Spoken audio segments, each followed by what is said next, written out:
You ever had a friend who only calls when they need something? Yeah, she was that kind of friend. She used me for years, my money, my streaming accounts, even my time. But when I needed her, she disappeared. So I took everything back, one login at a time. And her confusion? Delicious. If you've ever been drained by a one-sided friendship, someone who only shows up when it benefits them, this story will hit hard. Hit that like button, subscribe for more stories like this, and get ready, because this revenge is petty, calculated, and oh so satisfying. You know how some friendships feel like warm, steady fires? You give a little, they give a little, and you keep each other going. Well, this one felt more like standing near a fire just to keep someone else warm. Let me tell you about my best friend. For years, I thought we had that unbreakable bond, the kind you brag about. But what I really had was a parasitic connection dressed up as friendship. She was the kind of person who always remembered me when she needed something. Need a phone recharge? Sure, I got it. Want to watch Netflix? Take my login. No problem. Couldn't afford that one-time subscription? Use mine. No worries. She never offered to pay me back. Not once. But I convinced myself this was normal. That this was friendship. That maybe, just maybe, this was my way of showing her I cared. And for a while, I believed that lie. But there came a day, a chapter of my life, where I wasn't okay. I needed more than a casual chat. I needed someone to listen. Someone to tell me, you're not crazy. You're not alone. So I reached out. I told her things I hadn't told anyone else. I opened up, raw and vulnerable. My voice trembled on the phone. I asked her to meet. She said she was too busy.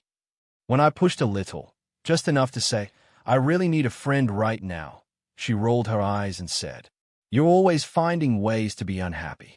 Just like that. As if my pain was an inconvenience. Like it was a personal failing that I had feelings at all. And something inside me snapped. I hung up the phone, sat there in silence, and realized this woman had never been my friend. She had been a collector of conveniences.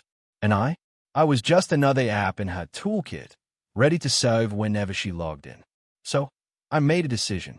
A small, quiet, almost ridiculous one. But oh, it felt perfect.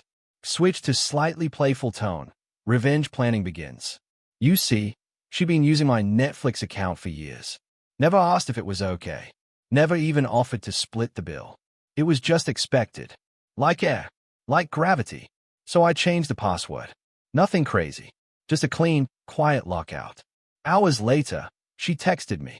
Hey, I think Netflix is glitching. Can you check? I ignored it. The next day, another text. She couldn't log in. I so kindly shared the new password. No biggie. She logs in. All good. Until that night. I logged her out again. New password. No warning. She tries again. Fails. Next morning, a ping. Hey, it's not letting me in again. Can you send me the OTP? I smile. Send it over. She logs in. I wait 5 minutes. Then BAM logged her out again. Narrator leans in.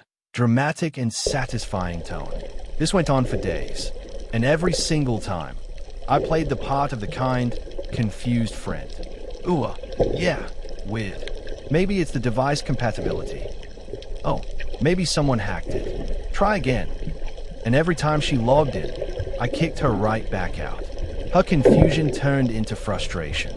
And honestly, watching it unfold felt like sipping tea on a cold day. Cozy, warm, and slightly wicked. She even tried to link the device using OTP-based login. I gave her the code. Let her enjoy her little victory. Then poof, gone again. She kept texting, kept trying, kept not understanding what was happening. It was like watching someone try to push open a door that's been quietly bolted from the inside. She didn't even realize I was holding the key the whole time. And why? Because petty revenge is delicious when it's deserved. This wasn't about Netflix, or money, or screen time. This was about respect. About being treated like a human being, not a vending machine for convenience. I had been a good friend. Helped her study for exams when she was spiraling. Lent her money when she was in a tight spot. Even stepped in to help her family during tough times. And I never asked for anything in return. Until that one moment. when I was low, scared, and aching for someone to care. And she made me feel like a burden, like my sadness was some kind of crime. That's when I realized she didn't deserve my friendship. She didn't deserve my time. And she definitely didn't deserve my Netflix. So I stopped responding. No more OTPs. No more polite excuses. No more pretending I didn't know what was happening. She was out of my Netflix and out of my life. I imagine she's still wondering if Netflix is a bug. Maybe she's Googled, why does Netflix keep logging me out? Maybe she thinks she's cursed. But I know the truth. And honestly, that's all I needed. There was no screaming match. No grand finale. Just a slow, methodical log out of a one-sided relationship. She lost access to her favorite shows. But more importantly, she lost access to me, to my time, my energy, my kindness, all because she couldn't offer 5 minutes of compassion when it mattered most. Some people deserve to be ghosted not with silence, but with a 6-digit OTP and a screen that says, "Too many logins. Please try again later." Sometimes revenge doesn't come in loud explosions.